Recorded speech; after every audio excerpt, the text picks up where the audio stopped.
पति पत्नीले बुझ्नुपर्ने कुरा चाहिँ के छ भने परमेश्वरले पति र पत्नीलाई चाहिँ त्यो अयुबको श्रीमतीले सरापेर मरे पनि हुन्छ भन्ने यस्तो खालको अमेलता भएको यस्तो पति पत्नी।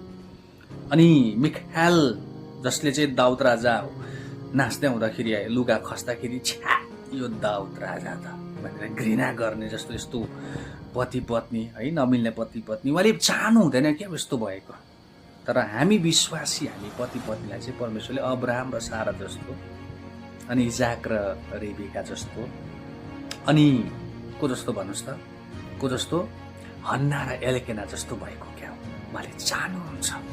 अनि यसरी जीवन बिताएर चाहिँ मलाई महिमा दियोस् भन्ने चाहिँ उहाँले चाहनुहुन्छ क्या। यस कारणले गर्दा मण्डली हामी बेस्ट हुनुपर्छ क्या। हामी हस्बेन्ड वाइफहरू चाहिँ बाजेर जुझेर झगडा परेर डिस्कस गरेर त्यो के अरे अयुबको र अयुबको मिसेस जस्तो होइन, त्यो के अरे त्यो मिखाएल र दाउद जस्तो त्यस्तो हुँदैन क्या, जीवन बिताउनु हुँदैन क्या। हामी एकदमै बेस्ट हो, हामी अब्राहम र सारा जस्तो, हामी हन्ना र एल्केना जस्तो हामी